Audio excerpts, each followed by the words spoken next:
மதுரை உயர்நீதிமன்ற கிளையில் நீதிபதியாக இருக்கக்கூடிய திரு ஜி.ஆர். சுவாமிநாதன் அவர்கள் தொடர்ந்து சர்ச்சைக்குரிய வகையில் பல தீர்ப்புகளை தந்து வருவதை நாடறியும். சமீபத்தில் மதம் மாறிய முஸ்லிம்களுக்கு பிசிஎம் சான்றிதழ் தரக்கூடாது என்ற ஒரு தீர்ப்பை அவர் அளித்திருப்பதன் மூலமாக அவருடைய அப்பட்டமான மதவெறி வெளிப்பட்டிருக்கிறது. ஏற்கனவே அவர் மீது சாதி வெறி குற்றச்சாட்டு இருக்கிறது, மதவெறி குற்றச்சாட்டு இருக்கிறது. தொடர்ச்சியாக அவர் தரக்கூடிய தீர்ப்புகள் யாவும் சர்ச்சைக்குரியதாக மட்டுமல்ல, சட்டம் ஒழுங்கை களத்திலே நாசம் செய்யக்கூடியதாக இருக்கிறது என்ற விமர்சனமும் இருக்கிறது.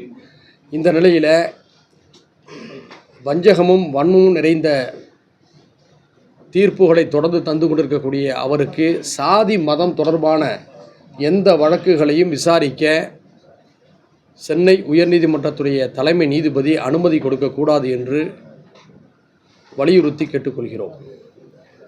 நீதிமன்ற ஒழுக்கவியல் என்று இருக்கிறது, அதுதான் நீதித்துறையை சிறப்பிக்கிறது.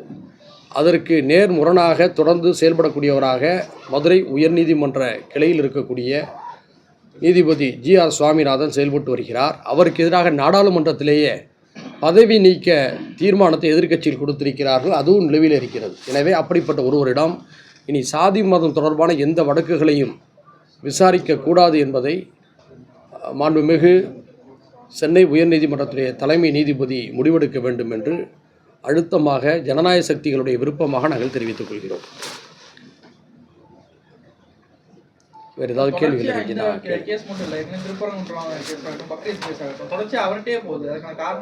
அதுதான் நமக்கு சந்தேகங்களை எழுப்புது. நீதிமன்றம் என்பது சட்டம் ஒழுங்கையும் ஜனநாயகத்தையும் நல்லிணக்கத்தையும் காப்பாற்றக்கூடிய ஒரு மையமாக இருக்க வேண்டும் என்பதுதான் மக்களுடைய எதிர்பார்ப்பு. தொடர்ந்து அவர் சர்ச்சைக்குரிய தீர்ப்புகளை கொடுப்பது மட்டுமல்ல, சட்டம் ஒழுங்கே கெட்டு போகக்கூடிய அளவுக்கு திட்டமிட்ட ஒரு பிரச்சனையை உருவாக்கக்கூடிய வகையில் தான் அவர் தீர்ப்பு தரார். அதனால தான் எதிர்க்கட்சிகள் அவர் மீது பதவி நீக்க தீர்மானம் கொண்டு வந்திருக்கின்றன. எனவே இதை நீ அனுமதிக்கக்கூடாது. இது மோசமான பின்விளைவுகளை ஏற்படுத்தும். ஜனநாயகத்தையும் சட்டம் ஒழுங்கையும் சீர்குலைக்கக்கூடிய வகையில் ஒரு நீதிபதியே தீர்ப்பு என்ற பெயராலே வன்மங்களை உருவாக்குவதை அனுமதிக்கக்கூடாது. தொடர்ந்து பல்வேறு கட்சிகள் அவங்க பதவிக்கு இன்றோடு 45 நாட்கள் ஆகுதுன்னு நினைக்கிறேன். 45 நாட்கள்லேயே அவங்களுடைய ஆட்சியை முழுமையாக நம்ம மதிப்பீட்டு விட முடியாது, ஒரு அவகாசம் தேவை. ஏற்கனவே நாங்கள் என்ன சொல்லியிருக்கோம்னா, புதிதாக ஆட்சிக்கு வந்திருக்கிறாங்க, புதியவர்களாகவும் ஆட்சிக்கு வந்திருக்கிறாங்க, அவங்களுக்கு ஒரு 6 மாத கால அவகாசம் கொடுக்கணும்னு சொன்னோம். அந்த 6 மாத அவகாசம் என்பது வாக்குறுதிகளை செயல்படுத்துவதற்கான அவகாசம். அவங்க சொன்ன எல்லா திட்டங்களையும் உடனே செயல்படுத்துன்னு நம்ம சொல்லிட முடியாது இல்லையா? அதே நேரத்தில் இந்த 45 நாட்களில் சட்டம் ஒழுங்கு விவகாரத்தை நம்ம கூர்ந்து கவனிக்க வேண்டியது இருக்குது. அதற்கு நம்ம அவகாசம் கொடுக்க வேண்டியதில்லை. ஏன்னா ஆட்சியாளர்கள் மாறினாலும் காவல்துறை நிர்வாகம் அப்படி தான் இருக்கிறது, சட்ட முறைகள் அப்படி தான் இருக்கிறது. அதில் எந்த ஒரு மாற்றமும் இல்லை. சட்டம் ஒழுங்கு சீர்கேடு அதிகரிச்சிருக்குன்னு சொல்லி தான் திமுகவுடைய திராவிட மாடல் அரசின் மீது இவங்க கடுமையான குற்றச்சாட்டை வச்சாங்க. அப்போது பல விஷயங்களை சுட்டி காட்டும் போது யாருமே ஏற்றுக்கொள்ளலை. நாங்கள் ஆட்சிக்கு வந்த உடனே எல்லாவற்றையுமே சீர் செய்வோம், சரி செய்வோம்னு சொன்னாங்க. சட்டம் ஒழுங்கு விஷயத்தில் மிக சிறப்பான ஒரு தொடக்கத்தை கொடுப்போன்னு சொன்னாங்களா இல்லையா? அவங்களுக்கே தெரியும். அப்படி சொன்னவர்கள் ஆட்சிக்கு வந்த 45 நாட்களில் பாலியல் தொடர்பான குற்ற வழக்குகள் மட்டுமே 250க்கும் அதிகமானது பதிவு செய்யப்பட்டிருக்கிறது.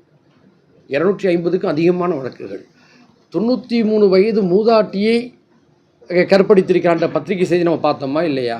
3 வயது குழந்தை பாலியல் வன்கொடுமைக்கு உள்ளாகி கொலை செய்யப்பட்டிருக்கிறது. ஆனால் நாம் என்ன சொல்கிறோன்னா, இவங்க ஆட்சிக்கு வந்ததுனால தான் இதெல்லாம் நடந்துச்சுன்னு நம்ம சொல்லலை. இது ஒரு அநீதி, அட்டூழியங்கள், ஒரு நீண்டகால சமூக சீரழிவுடைய தொடர்ச்சியாக பார்க்கிறோம். ஆனால் இப்படிப்பட்ட சம்பவங்கள் முந்தைய ஆட்சியில் செய்யும்போது ஆட்சியாளர்கள் தான் காரணம் என்பது போட்டு குற்றத்தை சுமத்துனாங்க. அப்போ அவர்களை பார்த்து நம்ம இப்போ என்ன சொல்கிறோன்னா, அன்னைக்கு நம்ம அப்படிலாம் சொல்லாதீங்க, ஒரு சமூக சீரழிவுடைய தொடர்ச்சியாக இவையெல்லாம் நடைபெற்று கொண்டிருக்கிறதுன்னு சொன்னதை யாருமே கேட்கலை. இன்றைக்கி 250க்கும் அதிகமான வழக்குகள். 3 வயது குழந்தை பாலியல் வன்கொடுமைக்கு ஆளாகி கற்பழிக்கப்பட்டிருக்கிறது. 93 வயது மூதாட்டி கற்பழிப்புக்கு ஆளாகி இருக்கிறார். இந்த நேரத்தில் நம்ம இன்னொரு வேதனையான ஒரு விஷயத்தை என்ன சுட்டி காட்டுறோம்னா, 130க்கும் அதிகமான கொலைகள் இந்த 45 நாட்கள் நடைபெற்றிருக்கு. அப்போது இதையெல்லாம் சீர் செய்யக்கூடிய வகையில் சட்டம் ஒழுங்கி அவர்கள் ஒழுங்கு செய்ய வேண்டும். நாங்கள் ஆட்சிக்கு வந்த உடனே சிறப்பாக செய்வோம்னு சொன்னாங்க. அதை ஏன் செய்யலைங்கிற ஒரு கேள்வியை வைக்கிறோம். இதை நாங்கள் குற்றச்சாட்டாக கூட வைக்கல. நீங்கள் மதிப்பீடு என்னன்னு கேட்டீங்க. இந்த சம்பவங்கள்லாம் நடந்து கொண்டு வருகிறது என்று நம்ம சொல்லியிருக்கிறோம். இதையெல்லாம் சீர் செய்யுங்க, சரி செய்யுங்க என்பது தான் நம்முடைய விண்ணப்பம். மதிப்பெண் போடக்கூடிய அளவுக்கு இன்னும் இவங்களுடைய பணிகள் தொடங்கலை. குறைந்தபட்சம் ஒரு 3 மாதமாவது கிடக்கணும். அதன் பிறகு தான் நம்ம வந்து தெளிவாக இந்த விஷயத்தில் சொல்ல முடியும். அதுவரை வந்து நம்ம கூர்ந்து கவனிச்சுக்கிட்டு இருக்கிறோம். உடனடியான விஷயங்களை வந்து சுட்டி காட்டி சரி செய்யுங்கன்னு சொல்கிறோம். குறிப்பாக இந்த மின்வெட்டு பிரச்சனைகள் வந்து அதிகமாக கிராமங்கள் நகர்ப்புறங்களில் இருக்குது. இதற்கான தீர்வுகளை வெள்ளையறிக்கை மட்டுமே அல்ல. வெள்ளையறிக்கை என்பது அவங்களுடைய நிலைப்பாட்டை என்ன நடந்து கொண்டிருக்கிறது, என்ன குறைகள் இருக்கிறது என்பதை சொல்வதற்காக அவங்க சொல்ல முயற்சிகள் அல்லது மக்களிடமிருந்து தற்காலிகமாக தற்காத்துக் கொள்வதற்கான நடவடிக்கையாக கூட இருக்கலாம். 20,000 பணியிடங்களை அதில் நிரப்பணும். பழுதான மின்மாற்றிகளையெல்லாம் வந்து சீர் செய்யணும். அதிகமான மக்கள் தொகையுடைய பெருக்கம், அதிகமான மக்கள் மின்சாரத்தை பயன்படுத்தக்கூடிய சூழல் உருவாகியிருக்கு. பொருளாதாரம் வளர வளர மின் நுகர்வோருடைய கூடுதல் சக்தி வந்து அதிகரிக்குதா இல்லையா? ஒரு வீட்டில் புதுசாக கட்டும்போது 2 ஏசி வைக்கக்கூடிய அளவுக்கு சூழல் உருவாகுது, 2 வாஷிங் மிஷின் வைக்கக்கூடிய சூழல் உருவாகுது, 2 ஃப்ரிட்ஜு வாங்கக்கூடிய அளவுக்கு ஒரு வீட்டில் சூழல் உருவாகுது. அப்போ இதற்கெல்லாம் ஏற்றது போன்று அடுத்த 20 ஆண்டு கால மின் தேவைகளை நிறைவேற்றி கொள்ளக்கூடிய அளவுக்கு மின் மிகை மாநிலமாக தமிழ்நாட்டை மாற்றுவதற்கான செயல் திட்டம் என்ன என்பதெல்லாம் அவங்க வந்து வெளிப்படுத்தணும். ஆக இப்போ இருக்கக்கூடிய மின்வெட்டு குறைபாடுகளை தயவுசெய்து சீர் செய்யணும் என்ற வேண்டுகோளை நம்ம வந்து வைக்கிறோம். அதே போன்று இந்த பயிர்க்கடன் தள்ளுபடி விஷயத்தில் விவசாயிகள் கடுமையான அதிருப்தியில் இருக்கிறாங்க. தேர்தல் வாக்குறுதி கொடுத்தது போன்று அவர் முழுமையாக அவருடைய கடன்களை தள்ளுபடி செய்ய வேண்டிய என்ற வேண்டுகோளை நான் வைக்கிறேன். மதிமுக கூட்டணியிலிருந்து வெளியே இருக்க வைகோ ஒரு குற்றச்சாட்டு வச்சிருக்காரு. என்னன்னு? உதயசூரியன் சின்னத்துல அவங்க நிக்கிறதுக்கு வந்து கட்டாயப்படுத்தினாங்கன்னு. நீங்களும் உதயசூரியன் சின்னத்துல நின்றீங்க, உங்களை வந்து கட்டாயப்படுத்தினாங்களா? அதாவது நாங்கள் தனி சின்னத்தில் நிற்போங்கிறது எங்களுடைய விருப்பம் விண்ணப்பமாக இருந்தது. மற்ற பல கட்சிகள்லாம் வந்து உதயசூரியன் சின்னத்தில் நிற்கிறதையும் சுட்டி காட்டினாங்க. கூடுதலாக வந்து எங்களுக்கென்று தனிச்சின்னம் கிடைக்கல. தனிச்சின்னம் இருந்திருந்தால் நாங்கள் வலியுறுத்தி அதை பெற்றிருந்திருப்போம். தனிச்சின்னம் இல்லாத நிலையில் சுயேட்சை சின்னம் தான் கிடைக்கும். அது எப்போ கிடைக்கும்? தேர்தலுக்கு 11 நாட்களுக்கு முன்பாக தான் கிடைக்கும். இப்படிப்பட்ட ஒரு சூழலில் அந்த சின்னத்தை வாங்கி உடனடியாக வெற்றி பெற முடியுமாங்கிற ஒரு சங்கடங்கள் எங்களுக்குள்ளே இருந்ததுனால எங்கள் கட்சியுடைய தலைமை நிர்வாக குழு இந்த சூழலை கருத்தில் கொண்டு உதயசூரியன்லேயே நிற்போம் அப்படின்னு சொல்லி நாங்கள் முடிவு பண்ணோம். இதை தாண்டி அவங்க எங்களுக்கு எந்த ஒரு நிர்பந்தத்தையும் அவங்க தரலை. சூழ்நிலை அடிப்படையில் தான் நீங்கள் வந்து தனி சின்னத்தில் இல்லைன்னா நீங்கள் தனி சின்னத்தில் இருப்பீங்க. யாரு? சூழ்நிலை அடிப்படையில் தான் நீங்கள் எங்களுக்கு தனிச்சின்னம் இருந்திருந்தால் நாங்கள் தெருவில் நின்றுருப்போம். எங்களுக்கு தனிச்சின்னம் இல்லைங்கும் போது யதார்த்தத்தை உணரணும்ல. ஏன்னா சுயேட்சை சின்னம் வேறு, தனிச்சின்னம் வேறு. தனிச்சின்னம் முன்கூட்டியே கிடைச்சிரும். அப்படி எங்களுக்கு வந்து அந்த நேரத்தில் எங்களுக்கு தேர்தல் ஆணையத்தில் வந்து எங்களை போன்ற பதிவு செய்யப்பட்ட கட்சியோட அங்கீகாரத்தையும் அவங்க ரத்து செஞ்சு அந்த வழக்கு வேறு போய்கிட்டு இருந்தது. அப்போ அந்த சூழலில் வந்து எங்களுடைய சங்கடங்களை நாங்கள் பார்க்க வேண்டியது இருந்துச்சுல. அப்போ நாங்கள் வந்து அரசியலில் வந்து இந்த சூழலில் வெற்றி தேவைப்படுகிறது.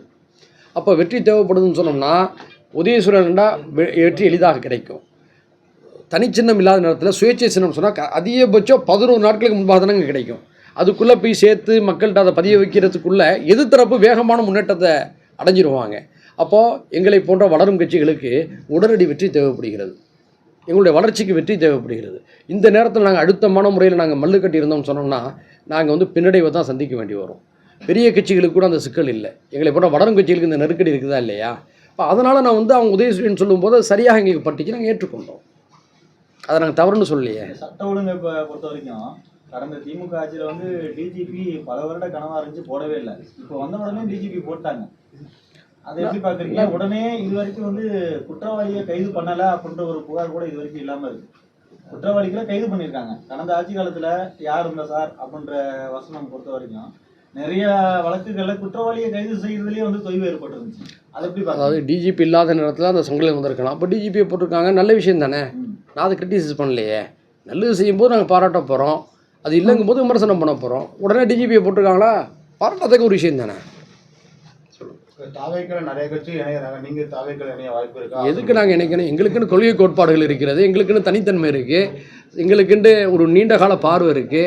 அரசியலில் வந்து சார் வேடந்தாங்கல் பறவைகளாக இருக்கக்கூடாது. வேடந்தாங்களுக்கு பறவைகள் எப்போ வரும்? சீசனுக்கு வரும். சீசனுக்கு வந்து சீசன் முடிஞ்ச பிறகு அது கிளம்பி போயிடும். அப்படிப்பட்ட வேடந்தாங்கல் பறவைகளாகவும் நாங்கள் இருக்க விரும்பலை, வேடம் தாங்கும் பறவைகளாகவும் நாங்கள் இருக்க விரும்பலை. நாங்கள் கொள்கை கோட்பாட்டோடு பயணிக்கிறோம். வெற்றி தொழிலை கடந்து நாங்கள் வந்து அரசியலை பார்க்குறோம். அரசியலில் வெற்றி மட்டுமே வந்து துணை நிற்கணும்னு நாங்கள் நம்பலை. தோல்விகளும் கூட எங்களுக்கு வந்து நல்ல பாடங்களை கற்றுத்தரணும் தான் நாங்கள் விரும்புகிறோம். எல்லாவற்றையும் தானே நாங்கள் ஏற்கனவே சொல்லிட்டோம்ல, விடுமியங்கள் சார்ந்த அரசியல் முன்னெடுக்கக்கூடியவர்கள் நாங்கள். சரியா? 10 தோல்விகள் மட்டுமல்ல, அதை விட படுதோல்விகளை சந்தித்தால் நாங்கள்லாம் களத்தில் நிற்போம். ஏன்னா எங்களுடைய கேடர்கள் நாங்கள் அப்படி தான் உருவாக்கி வச்சிருக்கோம். ஆதரவு கொடுத்தீங்களாமே வேடந்தாங்கல் பறவைன்னு சொல்றீங்க சார். யாரு? ஏத்த போல மாறிப்பாங்க. அதாவது சார், கம்யூனிஸ்ட் இல்லை நான் அவங்களெல்லாம் சொல்லலை. நான் அவங்களெல்லாம் வந்து ஒரு கூட்டணி என்ற அடிப்படையில் போயிருக்கிறாங்க. சரியா? கூட்டணி என்ற அடிப்படையில் போயிருக்காங்க. இப்போ நீங்கள் அதிமுக எடுத்துக்கொள்ளுங்களேன். மக்கள் தலைவர் எம்ஜிஆர் அவர்களாலும் சமூக நீதி காத்த வீராங்கனை ஜெயலலிதா அம்மா அவர்களாலும் உருவாக்கப்பட்டவர்கள், வழிநடத்தப்பட்டவர்கள் பல பேர் அதிமுக ஒரு பின்னடைவை சந்தித்த உடனே என்ன செய்கிறாங்க, இனி இதற்கு மேலே இதில் எதிர்காலம் இல்லைன்னு சொல்லி அவங்க கருதுனானா இல்லையான்னு தெரியல, வேகமாக தாவேக்காவுடைய கதவை தட்டுறாங்க. முன்னாள் அமைச்சர்கள் சில பேர் இந்த தியேட்டரில் வந்து டிக்கெட்டுக்கு ஒரு 10 வருஷம் 5 வருஷத்துக்கு முன்னாடி அலைமோதுவாங்க. இன்றைக்கி எல்லாமே ஆன்லைனில் போயிடுச்சு. அந்த அலைமோதக்கூடிய காட்சியை நம்மலாம் சின்ன வயசில் பார்த்துருக்குறோம். எப்போ அந்த முதல்வர் விஜய் சார் அவர்களுடைய என்னது பனையூர் பங்களாவுடைய வாசல் திறக்கன்னு காத்துக்கிட்டு இருக்காங்க. திறந்த உடனே ஒரு மந்தைகள் போய் நுழையிற மாதிரியா போய் நுழைஞ்சு நிற்கிறாங்களே, இதெல்லாம் நல்ல காட்சிகளா, நல்ல செய்திகளா? இதை தான் நாங்கள் சொல்கிறோம். திமுகவிலிருந்து அதிமுக பிறந்த போது எம்ஜிஆர் தோங்கும் போது இதே ஒரு எழுச்சி தான் இருந்துச்சு. அப்போ எம்ஜிஆரோட கட்சிக்கும் அதே மாதிரி சொல்கிறீங்களா? அதாவதுங்க, எம்ஜிஆருடைய வந்து அரசியலை வந்து நீங்கள் வேறுபடுத்தி பார்க்கணும். அவர் வந்து பெரியாரோட பழகினார், அண்ணாவோடு நீண்ட காலம் பயணித்தார். ஒரு நிமிஷம் சொல்கிறதுக்கு நீங்களே கேள்விட்டே நீங்களே பதில் சொன்னா எதுக்கு? அதாவது நீண்ட காலமாக அவர் பணியாற்றினார். அதாவது எம்எல்ஏவாக இருந்தார், அந்த கட்சியுடைய பொருளாளராக இருந்தார், சிறுசேமிப்புத்துறை தலைவராக இருந்தார். பல பரிணாமங்களை பெற்று அவர் அரசியலுக்கு வந்தார். அதனால் வந்து அவர் பின்னால் ஒரு பெரிய நம்பிக்கை உருவாகி இருந்தது. அண்ணாவே கூட என்ன சொன்னார், அவருடைய முகத்தை நீங்கள் காட்டினா எங்களுக்கு ஓட்டு விடணும்னு சொன்னார். அந்த அளவுக்கு அண்ணாவை நம்பக்கூடிய அளவுக்கு அவருடைய கொள்கையும் இருந்தது, மக்கள் செல்வாக்கும் இருந்தது. சரியா? அந்த சூழல் என்பது வேறு. இப்போ விஜய் அவர்கள் வந்து களத்துக்கு வந்துருக்காங்க. விஜய் அவர்கள் ரசிகர் மன்றத்தை அரசியல் மன்றமாக மாற்றிய காலத்திலிருந்து அவரோட பயணிக்கிறாங்க. பார்த்தீங்களா? அவங்கள போய் நம்ம வேடந்தாங்கல் பறவைன்னு நம்ம சொல்ல முடியாது. ஏன்னா அவங்க கட்சி தொடங்கின காலகட்டத்திலேருந்து அவரோட பயணிக்கிறாங்க. ஆனால் அவர் வெற்றி பெற்று ஆட்சிக்கு வந்த உடனே இதுதான் சமயம் அதில் போய் சேர பார்க்குறாங்க பாருங்க. அவங்கள தான் நான் வந்து வேடந்தாங்கல் பறவைகள் நான் சொல்கிறேன். அது இல்லை, ஒரு நிமிஷம் சார். டிவிக்கு கட்சியில் போய் சேர்றவங்கள தான் நான் சொல்கிறேன். அவங்க கூட்டணியில் போய் சேர்றவங்கள நான் அது மாதிரி விமர்சனம் வைக்கல சார், தவறாக பண்ணிடாதீங்க. அதாவது ஓபிஎஸும் வைத்திலிங்கமும் மீண்டும் நான் அதிமுகவில் சேர வர்றோன்னு சொல்லி அவங்கெல்லாம் விரும்பினாங்க, பல முறை விண்ணப்பிச்சாங்க. அவங்க 2 பேரும் அதிமுகவுடைய வந்து ஒரு மூத்தவர்கள். அதிமுகவுடைய தலைமை நிராகரித்ததுனால அவங்க என்ன செய்கிறாங்க, எங்களுக்கு தாய் வீடு திமுக, இன்னொரு திராவிட கட்சியில் தான் இருப்பங்கிற அடிப்படையில் அவங்க திமுகவில் போய் சேர்ந்தாங்க. ஆக இந்த ரெண்டையும் நீங்கள் வேறுபடுத்தி புரிந்து கொள்ளணும்னு நான் சொல்கிறேன். அதே மாதிரி மீண்டும் நான் தெளிவாக சொல்கிறேன், நான் லைவில் கூட போகலாம்.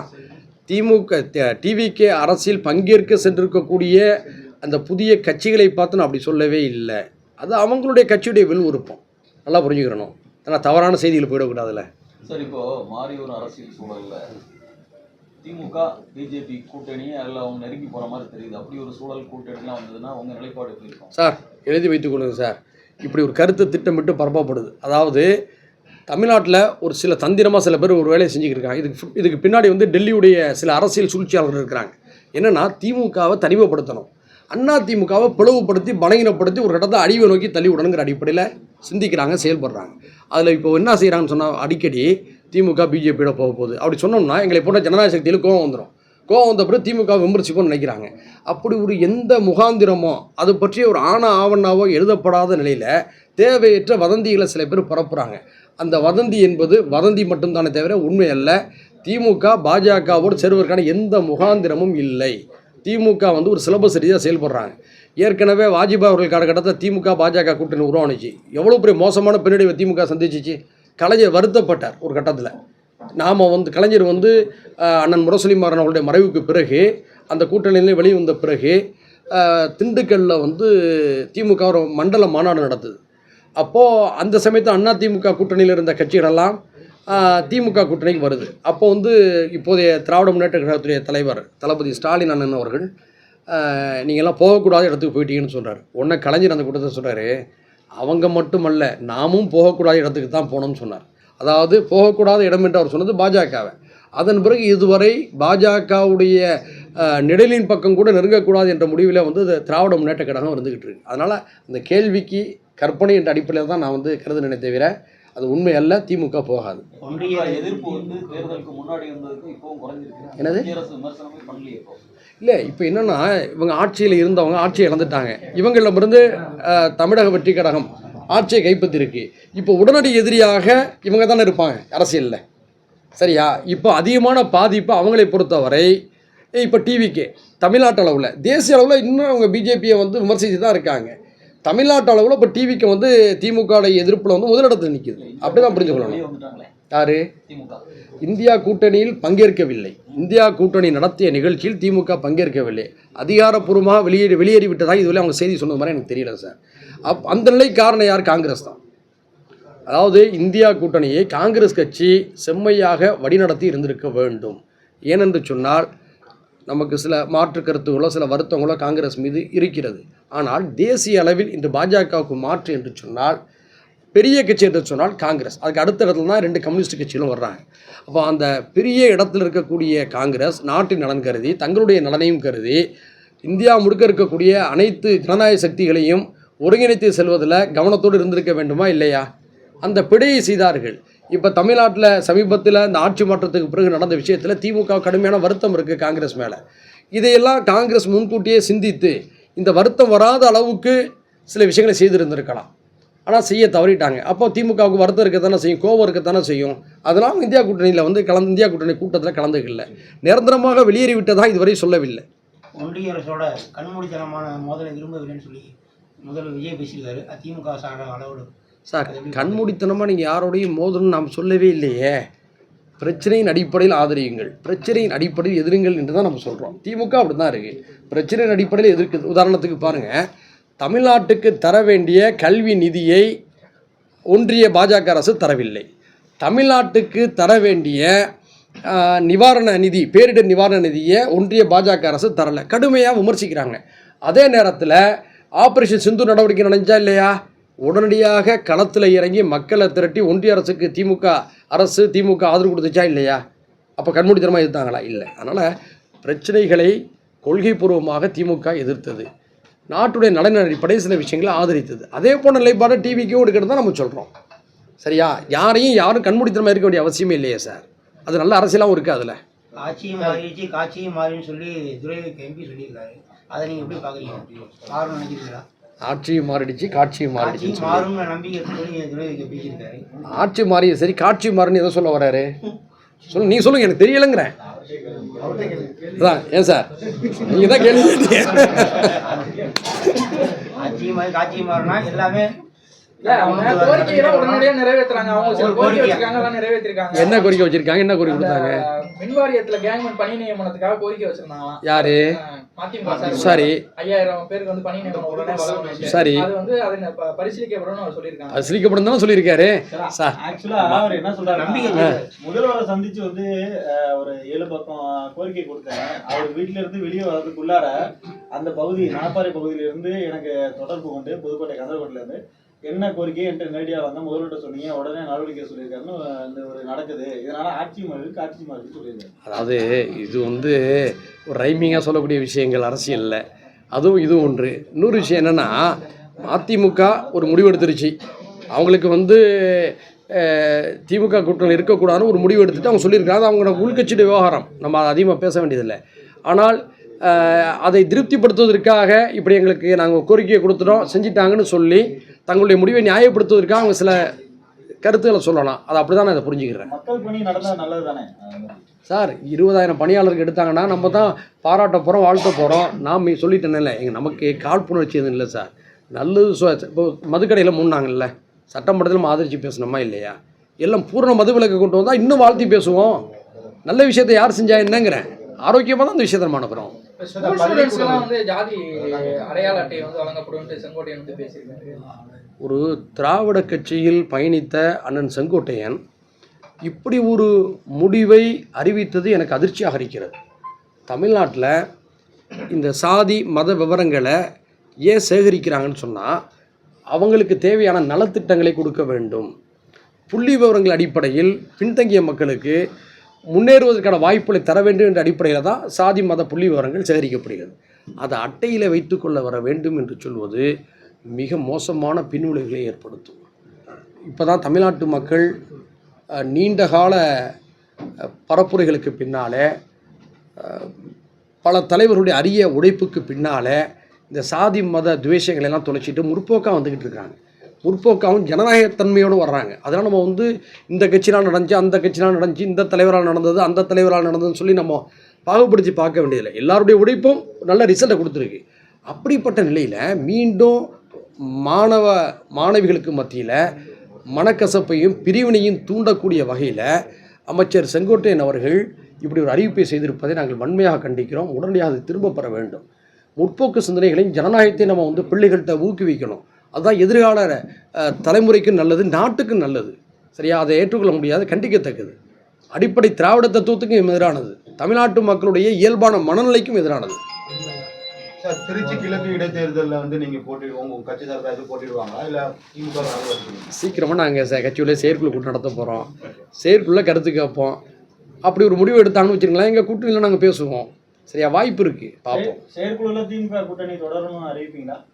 நாங்கள் ஏற்கனவே அறிவிச்சிட்டோம் சார். போன வாரம் எங்கள் கட்சியுடைய தலைமை நிர்வாக குழு கூட்டம் நடந்தது. திராவிட முன்னேற்ற கழகத்துடைய கூட்டணியில் மனிதநேய ஜனநாயக கட்சி தொடர்கிறது என்று அறிவித்து தீர்மானம் போட்டு அவங்களுக்கு அனுப்பி வச்சோம். இந்த சோதனையான இந்த நேரத்தில் திமுகவுடைய கரத்தை வலிமைப்படுத்த வேண்டும் என்பது எங்களுடைய விருப்பம். ஏனென்று சொன்னால், திமுக வெற்றி பெறும் பொழுது பல பேர் அவர்களோடு இருந்தாங்க. அந்த சமயத்தில் நாங்கள் வந்து அந்த கூட்டணிக்கு ஆதரவோடு இருந்தோமே தவிர ஆட்சி அதிகாரத்தில் இருந்தபோது அவ்வளோ நெருக்கமாக இல்லை. எல்லாருக்குமே தெரியும், உறவோடு இருந்தோம், நெருக்கமாக இல்லை. ஆனால் இன்று அவர்கள் சோதனையான ஒரு சூழல் இருக்கின்ற பொழுது திமுக தனிமைப்படுத்தப்பட வேண்டும் என்று பலர் டெல்லியிலிருந்து திட்டமிடுகின்ற பொழுது இந்த நேரத்தில் திமுகவை நம்ம கைவிட்டுவிடக்கூடாது என்பதெல்லாம் எங்களுடைய கட்சி உறுதியாக இருக்குது. இன்னும் பல ஜனநாயக சக்திகளும் இந்த நிலைப்பாட்டுக்கு வரணும் தான் நாங்கள் விரும்புகிறோம். அது மட்டுமல்ல, இன்று நாங்கள் அதிமுக கூட்டணியில் இல்லை. தமிழ்நாட்டுடைய எதிர்கால நலனை கருத்தில் கொண்டு அதிமுகவும் பலமாக இருக்க வேண்டும் என்று கருதுகின்றோம். தமிழ்நாட்டுடைய அரசியலுக்கு இந்த ரெண்டு கட்சிகளுடைய சமநிலை அவசியம் என்று தான் நாங்கள் இதை பார்க்குறோம்.